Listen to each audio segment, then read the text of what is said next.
OTS est là pour tous vos besoins en matériel électronique et électroménager. Sistra Technologies est une société de prestation de services et de commerce, évoluant dans le domaine des nouvelles technologies de l'information et de la communication, la fourniture de matériels biomédicaux, la bioinformatique. ESG, École supérieure de gestion, le CNAM INTEC, spécialisée dans la formation des métiers de la comptabilité et de la gestion d'entreprise. Nous sommes à Badialan 2, immeuble ex-cinéma ABC. Parce que nous croyons au grand potentiel humain, parce que nous incarnons la performance, parce que l'autonomisation et le perfectionnement de l'édite constituent notre objectif. Rejoignez-nous, Université Bazo, la performance par excellence. Ampalma Atel Media Jabaran Sebo Mali kono ani Mali ko kan fulni tambi awi amma fa ko bismillah aga doko kibaru keneka bagurba ufle farafina jamana wala français kanu baliya biga bunya kosobe katafe nyogon sama mun bega ke o ba yira ka fo ko français na li kanu te bile ni jamana ni no abe wala li soro ni do kibaru kono no woman no cry o tuyi Mali festire geta go tan shegina babuyi abe wala li soro ni do kibaru kono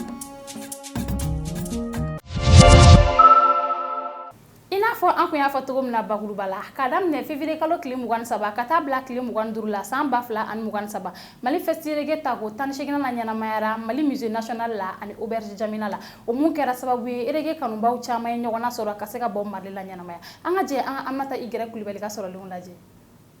Mali Festerege tako 18 baaraw daminɛna an ka jamana kɔnɔ février kalo tile 23 fo ka taa se a 25 ma musée national ani auberge Jamila la. Ɲinɛta baara bonyaw tala ka da colonel major Nema Sagara ɲɛkɔrɔ wa ɲinɛta sigila okumu mun kɔnɔ o de ye ko muso kana kasi tuguni. Baara min kɛla ni festival kofɔlen na o ye sigikafɔ Arasa Wajulu fo ka taa se ɲɛnajɛ belebele ma ale ni projection de film documentaire nka kɛrɛnkɛrɛnnenya la u taara ka taa dɛmɛ don orphelinat Ɲaber ma mun dagalen don Sebeni kɔrɔ. O ko kɛra ko ye mun bonyana kosɛbɛ Madame Sango Mali ma n'ale ye orphelinat kofɔlen ɲɛmɔgɔba ye.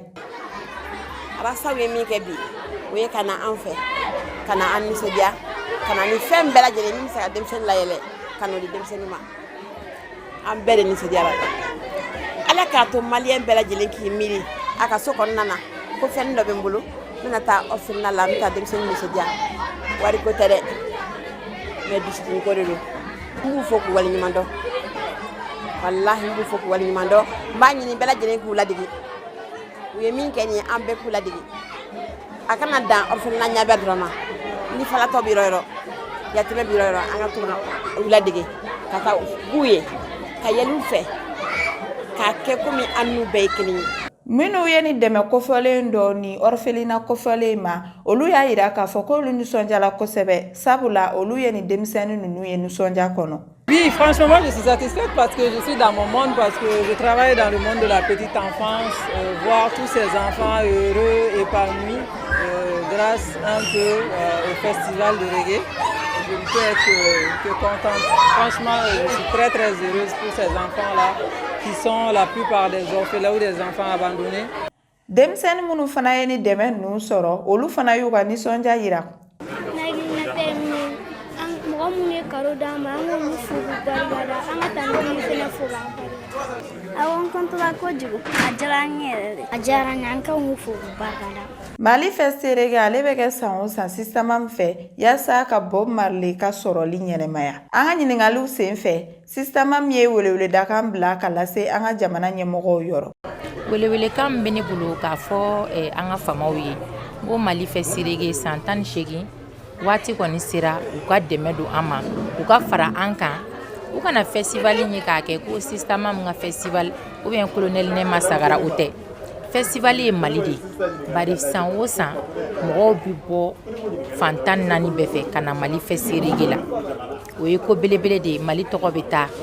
a ka ɲi Mali ma ni festival yiriwala jamana kɔnɔ a ka ɲi jamana ka sɔrɔ ma ali k'a dan débat minnu bɛ kɛ festival in na ni da bɛ tun an ka secteur bɛɛ la a kɛra kɛnɛya o a kɛra kalango yo a kɛra sɔrɔ ka yiriwa yo ali k'a dan o ma festival jɔyɔrɔ ka bon kosɛbɛ jamana ma. Ni baara in bɛ kun cɛla ni ɲɛnajɛ belebele mun kɛra musée national la wa erege dɔnkilidala caman minnu bɔla diɲɛ fantan 4 bɛɛ lajɛlen fɛ olu kun bɛ ni kɛnɛ in kan. Ala ka siɲɛ wɛrɛ ta yira an na. Welewele dakan yasa ka Mali kisi ni o bɛ tali kɛ février kalo tile 20 kan o tun ye sigi ka fɔ babu ye mun tun labɛnnen don parti politiques fɛ. Parti politiques ka fara ɲɔgɔn kan tɔn ani fara ɲɔgɔn kan jɛkulu ni o ɲɛmaya tun bɛ Isa Kawujim bolo ni ale ye parti ARCT faso wele ani CEMAS de Mamou Diko ani jɛkulu caman wɛrɛw ni sigi ka fɔ in kɔni kuncɛra balawu la ka d'a kan maa dɔw nana yasa ka ni sigi ka fɔ in bali. Nana Karija Kone ye ka ɲɛfɔli kɛ aw ye.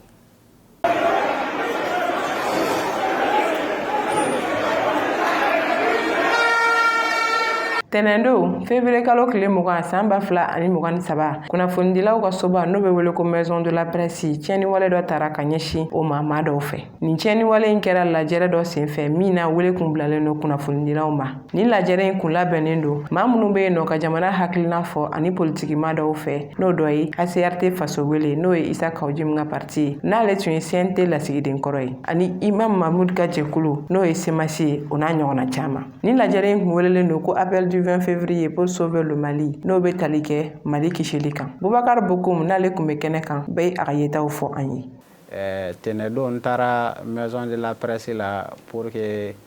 conférence dɔ bɛ ko mun labɛnna Kawujim fɛ n taara yen pour que ka to reportage k'o kan. N taalen selen da la ne ni sifin lakaw dɔw bɛnna o kun bɛ ka fara ɲɔgɔn kan kɛ ka taa salle kɔnɔ. N tɛmɛn'o la ka taa salle kɔnɔ jamaba de kun bɛ kɔrɔlen ni politiciens bɛ conférence de presse kɛ o tɛ dan ka journaliste dɔrɔn wele ka ci fɔ u b'u nɔfɛ mɔgɔw fana wele ka taa yɔrɔ fa a bɛ kɛ comme manifestation. Ne donnen salle kɔnɔ mɔgɔba de kun bɛ Kawujim de kun bɛ kuma la. Kawujim y'a to kuma la dɔrɔn ne ni minnu bɛnna da la sifinlakaw ninnu olu donna salle kɔnɔ u kun bɛ ka mankan kɛ u kun bɛ ka mankanba kɛ u kun bɛ ka fɔ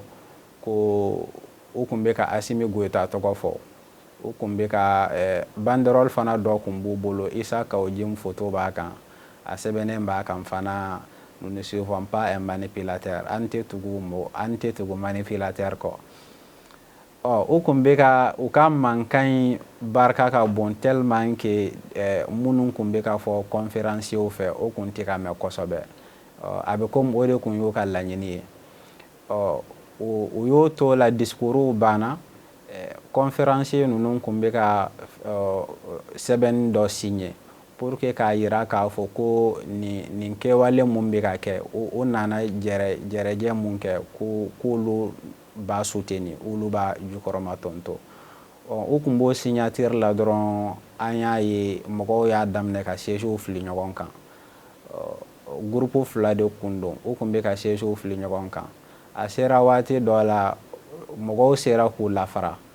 minnu kun bɛ ka mankan kɛ olu labɔra kɛnɛma ka datugu. O bɛɛ la u m'a dabila u bɛ ka sièges fili ɲɔgɔn kan sièges ye dakari kɛnɛma mɔgɔw ye gabakuruw fili. An yɛrɛ kun fɛ marifa nɔkanw de don parce que ni gabakuru filila vitre ka a bɛ mankanba kɛ vitre karila maison de la presse conférence kɛyɔrɔba yɛrɛ da karila ka fan bɛɛ kɛ vitre ye. Mɔgɔ ne sera ka mun ye mɔgɔ dɔw banana ka joli bɔn hali n'a ma caya ne ye mɔgɔ 2 ɲɔgɔnna ye minnu banana. Maison de la presse n'ale bɛ kumada di bɛɛ ma wa i bɛ se k'i hakilina fɔ ka sɔrɔ damakari i ka hakɛ la n'o bɛ wele ko liberté d'expression. O hukumu kɔnɔ politikimaa dɔw na nin waleya in jalaki. Bon waleya min kɛra an bolo waleya ma bɛn cogo si la parce que maison de la presse karili o tɛ waleya ye ko mɔgɔw kan ka mɔgɔ encourager k'a fɔ ko mɔgɔ min bɛ liberté d'expression o consacrer Mali dugukolo sanfɛ ko i bɛ taa ka taa o karili i b'o kɛ ko ɲuman ye. Parce que o yɔrɔ in de b'a jira k'a fɔ ko maliyɛn bɛɛ bɛ se ka kuma basi t'i sɔrɔ n'o de ye Mali constitution kɔnɔna la k'a fɔ k'an bɛɛ bɛ se ka kuma k'an sagonata sɔrɔ ka sɔrɔ fɛn bɛ sɔrɔ ni mɔgɔ taara ka taa k'a fɔ k'a b'o kari an b'o condamner k'a fɔ o ma bɛn bi o ma bɛn sini bon o tɛ ko ye mun ka kan ka sinsin Mali dugukolo sanfɛ ko ni mɔgɔ min jiginna don min na ko o ka taa a mɔgɔ ɲɔgɔn mɔgɔ wɛrɛ kɛlɛ fo maison de la presse kɔnɔ ko ka maison de la presse kan. Ni nin jɛkulu in kun sera ka sigi an kun bɛ se k'an sigi ni mun ye don n'a nataw la. Bon madame k'an bɛ se k'an jigi da jɛkulu kura wɛrɛ kan ko o ye MCNRP ne hakili la yɛrɛ MCNRP yɛrɛ ɲɔgɔnna wɛrɛ sɔrɔ ni Mali dugukolo sanfɛ o tɛ sisan baara ye fɔlɔ parce que ne tɛ politicien yɛrɛ bɛnnen tɛ kunu mɔgɔ minnu farala mɔgɔ min ye kunu mɔgɔw gɛn ka bɔ yen nɔ n'u olu danna bi n'olu fana tɛ fanga la ko mɔgɔ minnu bɔra fanga la olu ka tila ka n'u fara ɲɔgɔn kan tuguni ko ka tila ka mɔgɔ wɛrɛ gɛn ka bɔ fanga la bi ne bolo o tɛ ko ye u ka hakilina tɛ kelen wa u tɛ ɲɔgɔn nɔfɛ kanu kama wa u tɛ ɲɔgɔn nɔfɛ Mali kama u bɛ ɲɔgɔn nɔfɛ u yɛrɛ de kama bon ne bolo o kanu ani o bɛnkan u bɛ fɛ ka mun sinsin bi Mali la n'o bɛ taa sira jan fɛ kosɛbɛ ne bolo dan bɛ kara la joona u yɛrɛ dama yɛrɛ tɛ bɛn a la kuma tɛ k'a fɔ k'a bɛ se ka fanga sɔrɔ ka kɛ MCNRP kura ye. Ni lajɛrɛ in sigi kun dɔ kun ye kalata nataw waatiw la batoli ye hakilila jiginna kunnafonidilaw ka soba ɲɛmaw y'a yira k'a fɔ ko ni hakɛ in tɛna to ɲangebali ye o la sa u na ko kɛ ka ɲɛsin nin waleya cɛjugu in kɛbaw n'u jɛɲɔgɔnw ma don n'a nataw la. Faransi ni Afrique jamanaw cɛ gɛlɛn bɛ kosɛbɛ kari don janvier kalo tile 19 san 2023 Burkina fintigilakaw ye laseli kɛ ko Faransi fintigilakaw ka baara banna u ka jamana kan kalo damadɔ kɔnɔ Faransi fintigilakaw wajibiyalen don ka Burkina jamana ani Mali bila Faransi jamana kanubaliya bonya bɛ kosɛbɛ Afrique jamanaw la kɛrɛnkɛrɛnnenya la minnu ye nazarakan fɔ Aminata Igera Kulibali ka ɲɛfɔli kɛ aw ye. Kata Bamako kata se banki fo kata se Jamena ni Wagadugu ma fan bɛɛ farafina bi hakilina mun talen do k'a fɔ ko farafina ka degun ye Faransi nɔ ye o bɛ ka cari kosɛbɛ mɔgɔw dusukun na a bɛ daminɛna wagati min na Mali jamana ɲɛmɔgɔw y'a yira k'a fɔ ko Faransi lasigiden k'o tɛ se ka to an ka jamana kɔnɔ ka fara o kan RFI ale ni France 24 mɔgɔw ka baara jɔli an ka jamana kɔnɔ n'o kɛra avril kalo tile 26 san 2022 min na u y'a fɔ ko Faransi finitigilakaw bɛ ka wale kɛ an ka jamana kɔnɔ min tɛ bɛn ka fara olu kan Bamaci wale tala ka Faransi ka lasigidenso mun bɛ Wagadugu dugu kɔnɔ ani Institut Français min bɛ Bobo Julaso k'olu sɛgɛrɛ octobre kalo tile fɔlɔ san 2022 la faraɲɔgɔnyaw bɛ ka kɛ an ka jamana Burkina ani Niger jamana kɔnɔ Faransi juguya la min na u b'a yira k'a fɔ k'u tɛ jɛn ni Faransi ka toli ye tuguni u ka jamana kɔfɛlen ninnu kɔnɔ o bɛɛ b'a yira k'a fɔ ko nin hakilina ye mun b'a yira k'a fɔ ko Faransi de ye farafina ka degun bɛɛ ye k'o bɛ ka se sɔrɔ bi farafidenw dusukun na wa ni jamana kɔfɛlen ninnu na u ma dan Faransi ka kɛlɛkɛcɛw dɔrɔn gɛnni ma u ye ala lasigidenw fana gɛn o bɛɛ bɔlen kɔfɛ décembre kalo tile 3 san 2022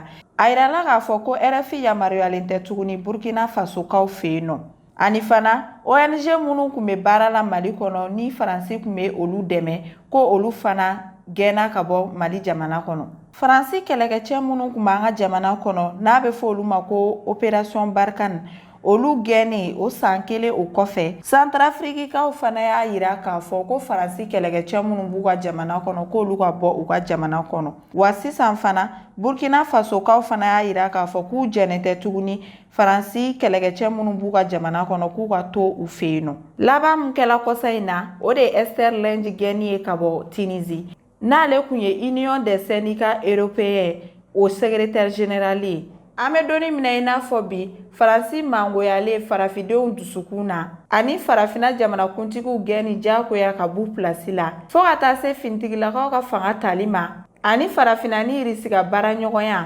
yalima an bɛ se k'a fɔ bi ko Burkina Faso bɛ fɛ k'i senda Mali senda nɔ na wa yalima an bɛ se k'a fɔ fana ko farafidenw bɛ ka hakili sɔrɔ sisan u ka degun na wa ni ko kelen kɔni bɛ yen nɔ bi ko bɛɛ bɛnnen don mun kan o ye k'a fɔ ko Faransi ani farafina bɛ ka kɔ don ɲɔgɔn ma bi a kanunen don kosɛbɛ an ka naw tobili la an bɛ don min na ko bi tomati bɔlen don kosɛbɛ an ka suguw kɔnɔna la o mun kɛ bɛ sababu ye ni a feerebagaw bɛ tɔnɔ caman sɔrɔ a la an ka jɛ ka Fatumata Darame ka sɔrɔlenw lajɛ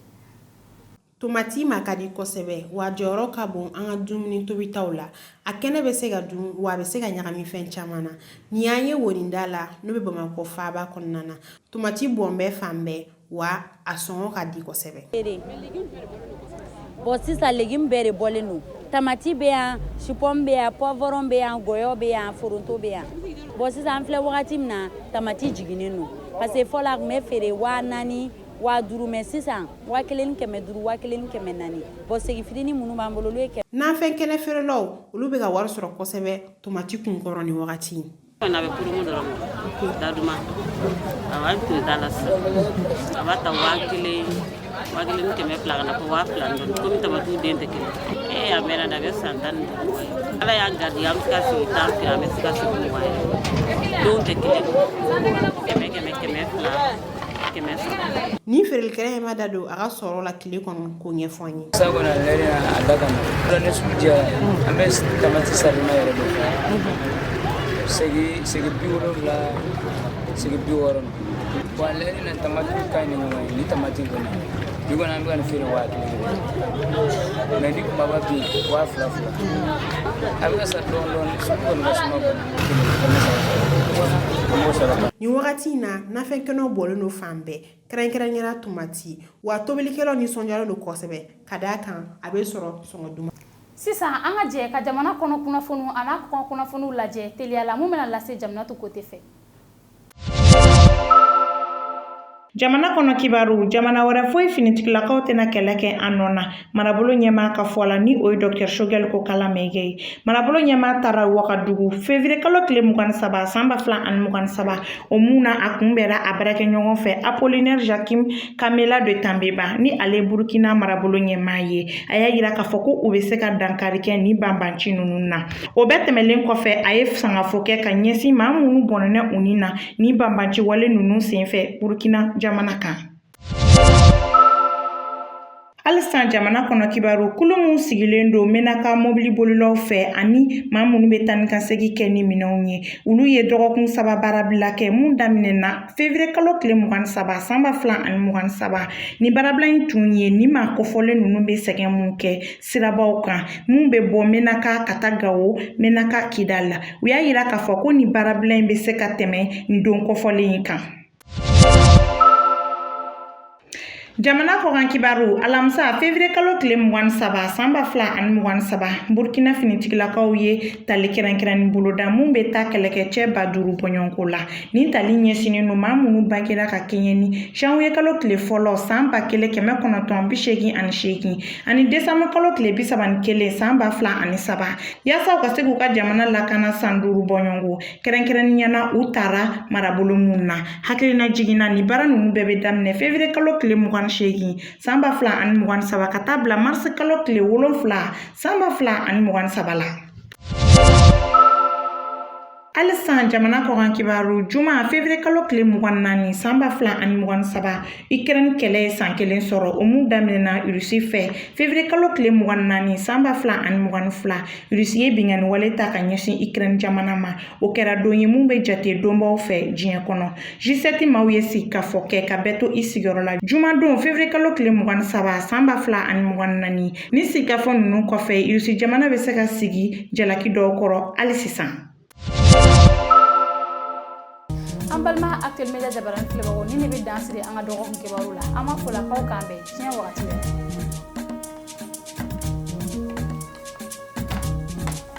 CJT vous a été présenté par ESG, École supérieure de gestion. ESG, École supérieure de gestion, le CNAM INTEC, spécialisé dans la formation des métiers de la comptabilité et de la gestion d'entreprise. Nous sommes à Badialan 2, immeuble ex-cinéma ABC.